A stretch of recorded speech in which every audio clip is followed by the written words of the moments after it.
शहर जो 164 जो बयान रिकॉर्ड कर वेंदो। अवां ताईं अहम ख़बर पहुचाऊं पिया। विरुद्ध अदालत ॿाहिरां सिक्योरिटी जा इंतज़ामात बि इलाही सख़्त आहिनि ऐं पुलिस जी नफ़री बि हुते मौजूदु आहे। तोखे मां मुझे बाहर पियो करे मुझे हिस्ट्री चाहतो करे मां तो यहाँ पर हमेशा यूं तो बहुत अगले जब लुक थोड़ो सब तरफ बदफैली केस बाबत अवां ताईं ख़बर पहुचायूं पिया। अवां खे अपडेट कयूं पिया। अदालत में सारंग शहर जी पेशी थी आहे। अवां खे अपडेट कयूं पिया। छरी मीरवा मां अवां ताईं ख़बर पहुचायूं पिया जिथे ॿारनि सां बदफैली कंदड़ उस्ताद सारंग शहर खे अदालत में पेश कयो वियो आहे।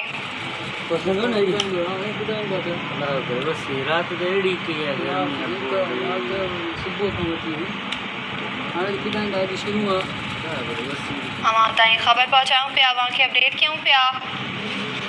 ॿारनि सां बदफैली केस अवां खे अपडेट कयूं पिया। ॿारनि सां बदफैली कंदड़ उस्ताद खे अदालत में पेश कयो वियो आहे।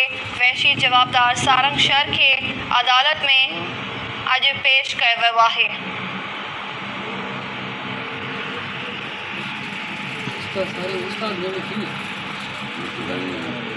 शहरी मीरवा मां अवां ते ख़बर पहुचायूं पिया जिथे ॿारनि सां बदफैली करे वीडियो ठाहींदड़ उस्ताद सारंग शहर खे अॼु अदालत में पेश कयो वियो आहे। वधीक तफ़सीलनि लाइ असां राब्तो कयो आहे छरी मीरवा मां KTN न्यूज़ जे रिपोर्टर अब्दुल सत्तार शहर सां। जी अब्दुल सत्तार अपडेट कजो।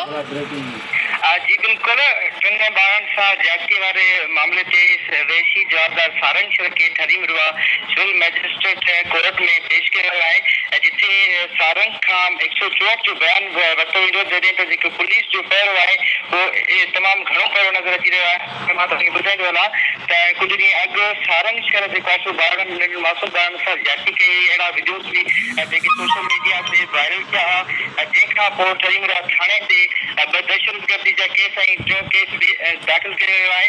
जेके हिन वक़्तु जिन जी केसनि जी जेकी ॿुधणी लाइ सारंग खां 164 जे बयान लाइ ठरी मिरवा अदालत में पेश कयो वियो आहे। जी अब्दुल सत्तार शहर अपडेट करण लाइ अवां जी वरी महिरबानी। नाज़रीन अवां खे अपडेट कयूं पिया छरी मीरवा मां जिथे ॿारनि सां बदफैली कंदड़ उस्ताद खे अदालत में पेश कयो वियो आहे।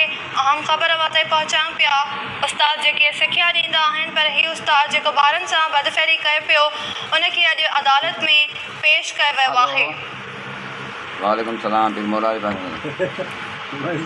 केर वहशी जवाबदार जी अदालत में पेशी थी आहे। अवां खे ठरी मीरवा मां ख़बर पहुचायूं पिया जिथे अदालत में जवाबदार खे पेश कयो वियो आहे। ॿी अहम ख़बर बुलेटिन में